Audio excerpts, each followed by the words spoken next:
Hey guys, let's get more news about Steelers, but first, don't forget to subscribe and leave your like. Sports Illustrated predicts 2 Steelers will earn first-team All-Pro accolades in 2024 season. If things go as expected this season for the Pittsburgh Steelers, and key players perform up to standard, Sports Illustrated's Matt Verderame believes that the black and gold will be well represented on the NFL's first-team All-Pro list. In a piece for SI.com Tuesday predicting the first and second-team All-Pro players in the NFL in 2024, Verderame predicted the Steelers would be represented by outside linebacker T.J. Watt and safety Minkah Fitzpatrick. Neither of those names should be a surprise. Watt is predicted to land on the first team with Cleveland's Myles Garrett, which is expected if both are healthy and perform to their standards. It wouldn't be a surprise to see the two in a battle for the 2024 NFL Defensive Player of the Year again. In Watt, the Steelers have a 28-year-old dynamo who has led the league in sacks 3 of the past 4 seasons, including 19 in 2023 and a career-high 22.5 in 21, Verderame writes regarding Watt as a first-team All-Pro prediction. Outside of the 2022 season, in which he missed 7 games due to a torn pectoral muscle, Watt has been a first-team All-Pro every year since 2019. He's arguably the best pass rusher in football and is truly a complete defender off the edge. Last season alone, Watt led the NFL in sacks for the third different time in his career, making NFL history in the process. His 19.0 sack season also put him in elite company in NFL history, too, as he became just the 4th player ever with 2 seasons of 19-plus sacks in NFL history, alongside his older brother, J.J., Hall of Famer DeMarcus Ware, and Mark Gastineau. Elite company. His consistency on the field also sets him apart. Watt recorded at least 1 sack in 13 of 17 games last season. In the 2024 season, Watt will eclipse the 100-sack mark for his career, which will continue to strengthen his Hall of Fame resume. As for Fitzpatrick, it's a bit of a surprise that Verderame predicted him as a first-team All-Pro safety alongside Baltimore's Kyle Hamilton, considering he's coming off of his worst season as a pro in which he played just 10 games due to injury and didn't record a single forced turnover on the season. Hamilton is only entering his 3rd year, but he's already the best safety in the league. In fact, his closest competition might be a tad west, with Fitzpatrick consistently in the conversation as well, Verderame writes, predicting Fitzpatrick as a first-team All-Pro safety. A feeling like no other, Alex Highsmith cherishes Renegade at Acrisure Stadium. You all know what comes next in the 4th quarter of home games at Acrisure Stadium when it comes to the Pittsburgh Steelers. More often than not, a splash play is coming for the Steelers' defense. Lately, fans have debated ad nauseum on social media the usage of Renegade at home games and the effect it does or does not have on the opponents. But veteran outside linebacker Alex Highsmith cherishes the moment. During an appearance on the Green Light podcast with former NFL defensive end Chris Long, Highsmith talked about those moments when the music hits and the stadium erupts in the 4th quarter, saying that it's a feeling like no other for the players on the field. That's a great feeling. I mean, our stadium gets loud, too, and especially like you said, the 4th quarter when we play Renegade, I think that's a feeling like no other, Highsmith said to Long, according to video via the show's YouTube page. And it's just sometimes those moments like, as a pass rusher, you can feel when a play's about to be made. And I think all of us on that line really, really feel that all the time. T.J. Watt talks a lot about it, Cam Hayward, as well.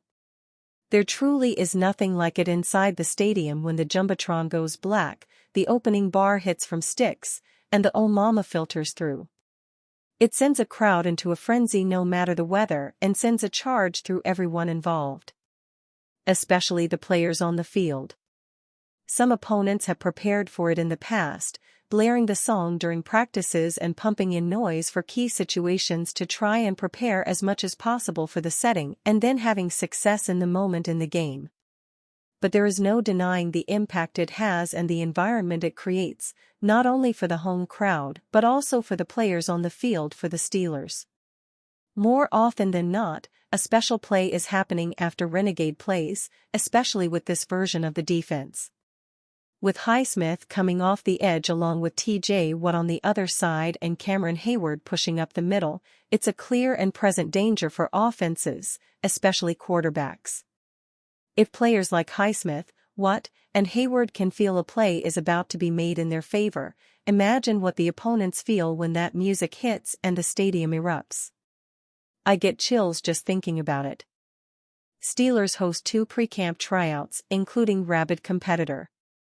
2 official Pittsburgh Steelers tryouts were listed on the NFL transaction log on Monday, July 22. They were fullback Tory Carter and defensive lineman Marquis Spencer. Of the 2, Carter stands out because of the coaching change over to Arthur Smith on the offensive side. According to his NFL Network scouting report written by Chad Reuter and Lance Zierlein, Carter was once rated the top fullback recruit in the country coming out of Lee County High School in Georgia. He was also a dual-position athlete that played defense in high school, recorded 9 sacks, and tight end at LSU later on. Carter appeared to bounce back and forth from tight end to fullback throughout college, but has settled into the backfield role at the NFL level due to his size, 6 foot, 229 pounds. He is a rabid competitor who treats every snap like a fist fight and gets under the skin of opponents who are on the other side of his competitive fire, Zierlein stated within the 2021 scouting report. Adding later that Carter is a hard worker who walks around with wild man energy. Since entering the league as an undrafted free agent in 2021, Carter has spent the majority of his time with the Tennessee Titans.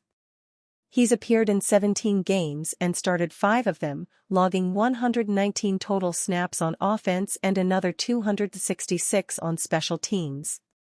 At his core, Carter is a willing space blocker and core special teamer.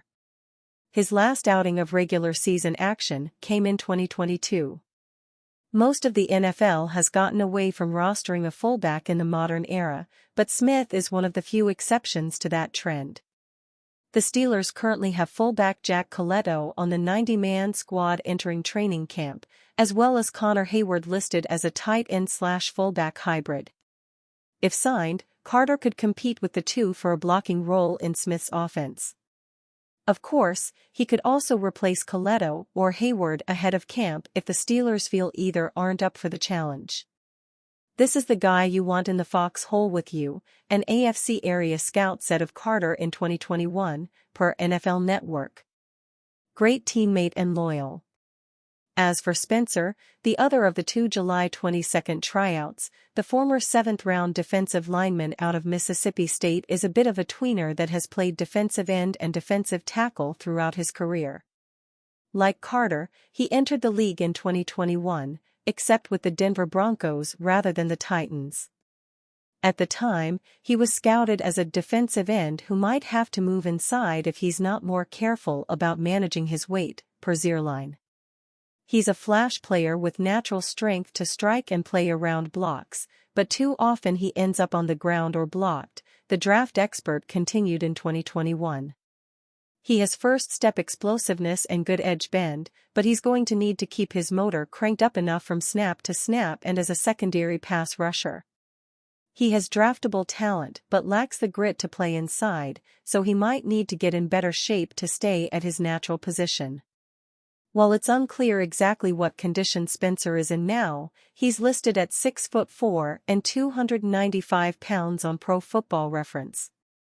And there's little doubt that the Steelers attempted to get to the bottom of any physical concerns during his tryout. After a year and change with the Broncos, Spencer spent some time inside the New York Jets system as a practice squad player. He failed to make an impact at both destinations with just 1 regular season appearance and 1 tackle assist. Steelers training camp begins on Wednesday, July 24. We'll see if either of these 2 tryouts are in attendance when players report. And you fan? What do you think of the situation of Tory Carter? Leave your opinion in the comments.